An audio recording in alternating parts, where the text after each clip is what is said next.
guys, welcome back to my channel. As you can see, I am just the exact same way that I am in my Thursday video. That's because I'm filming this one directly after, but this video will be all about the things that I wish I knew before going into labor, Jamaica edition, because like I said, I live in Jamaica and I gave birth in Jamaica, so this is my experience. Alright, the first thing I wished I knew before I went into labor is that you will not be getting a bed in the hospital unless you are in active labor. So when I think I mentioned this in my birth story video, when I went to the hospital to have my son, I was sitting in the waiting area for a while.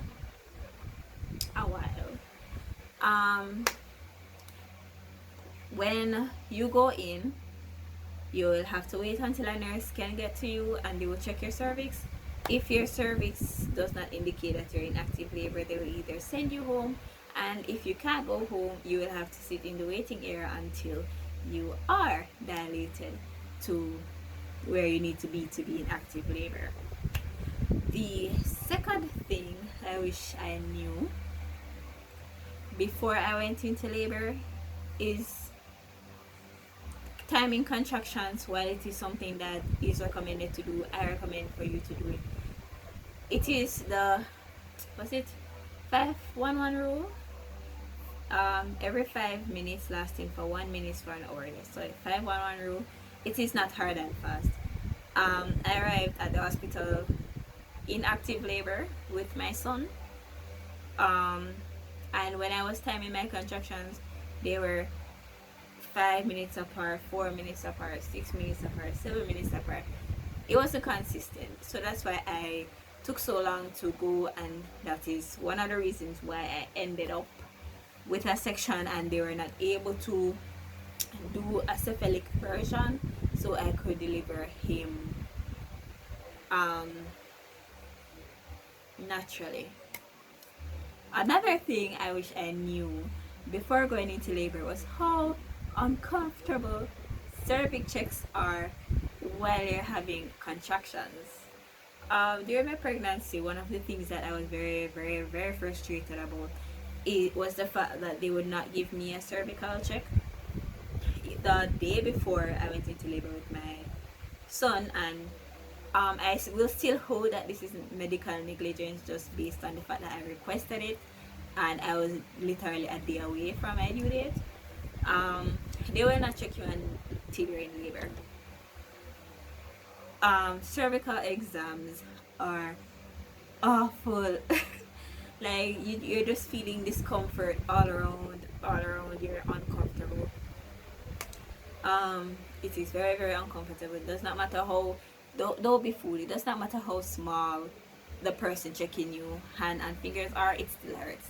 Because the girl that checked my cervix, the nurse that checked my cervix, she was very petite, she had slim fingers, and it still hurt. So that's one thing I wished I knew prior to going into labor. Another thing I wish I knew, or rather thing that I wish I did more research on during my pregnancy so I could apply it to my labor and delivery, was breathing. My contractions were terrible.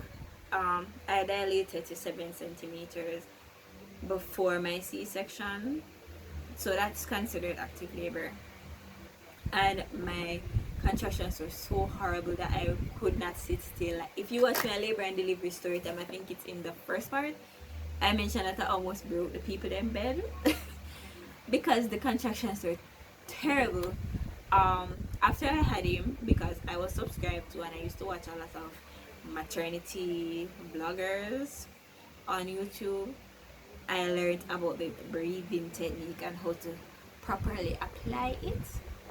So that was the information that I feel like would have been more useful to me before I had a baby, but he's here and he's healthy and he's fine, so that's fine. One more thing that I wish I knew before going into labor was that you're not gonna snap back right away. Um, well, I guess I can say that this part applies to my train of thought during and after my C-section. Um, After my C-section, I never really looked at my body because I could feel it and I still felt like I was pregnant. Um, on the other side of the world from where I was, that was where the mothers who delivered naturally were. And I had to pass by them a couple of times because going by their section of the world leads me to the bathroom. And I noticed that all of them looked pregnant still. They all look pregnant still. You don't bounce back right away. Even if you do have a C-section, um, after my C-section, I looked about 4 or 5 months pregnant still. Now, my stomach was not as large as, some of the moms who delivered their baby naturally. I don't know why. I heard some talking from the nurses and the doctors that were attending to me, but um, maybe I'm wrong, but it does not sound like sound logical reasoning to me. So I am not going to share them here because I don't want to give anybody any wrong information. I don't know why my stomach was not as large as some of the other moms, but long story short, you don't snap back after you give birth, and I did not really know that. Um, I know that I knew that sorry, if you deliver naturally, that it's gonna take a couple of months or even weeks, maybe probably if you work out, to get your stomach back to a level of flatness. But right after giving birth, 1, 2, 3 days after giving birth, you're still gonna look pregnant. And when I was on the table having my C-section, for some reason, I thought that that was not gonna be the case for me, but it was. You are definitely gonna still look pregnant. Another thing I wish I knew before I went into labor was that it hurts when your milk comes in.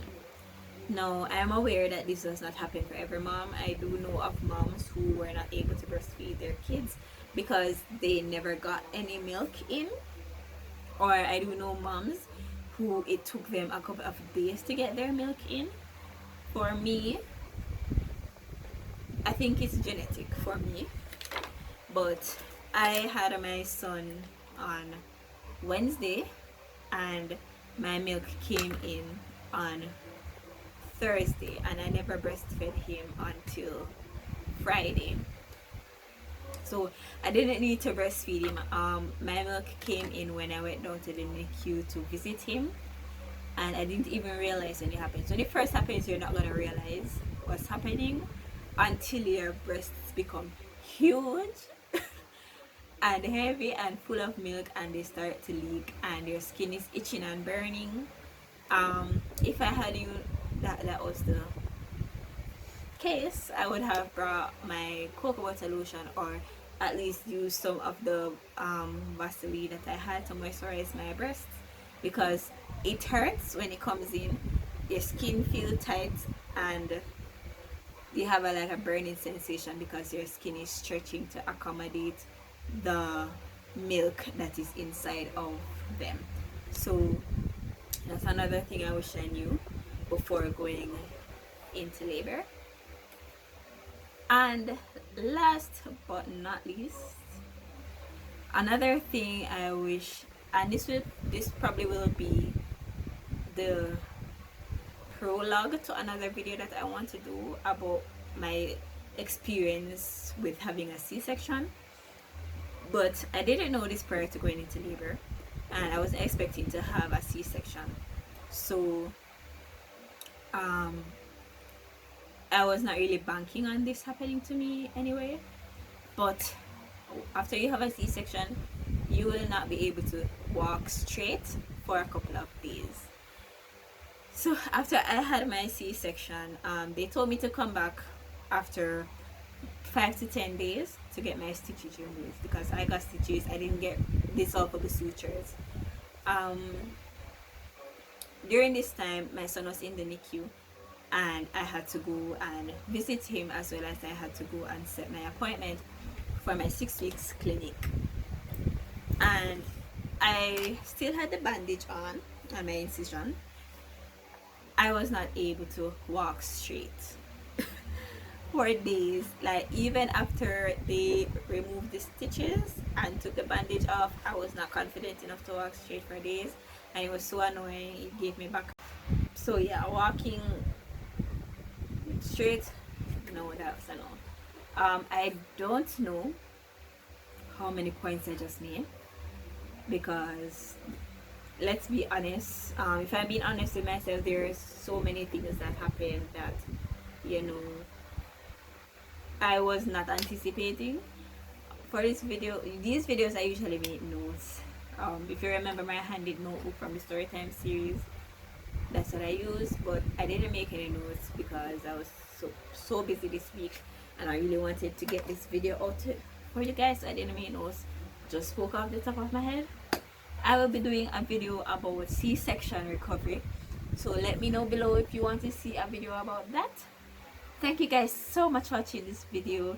Please leave a like and a comment below, and I will see you in the next one. Bye.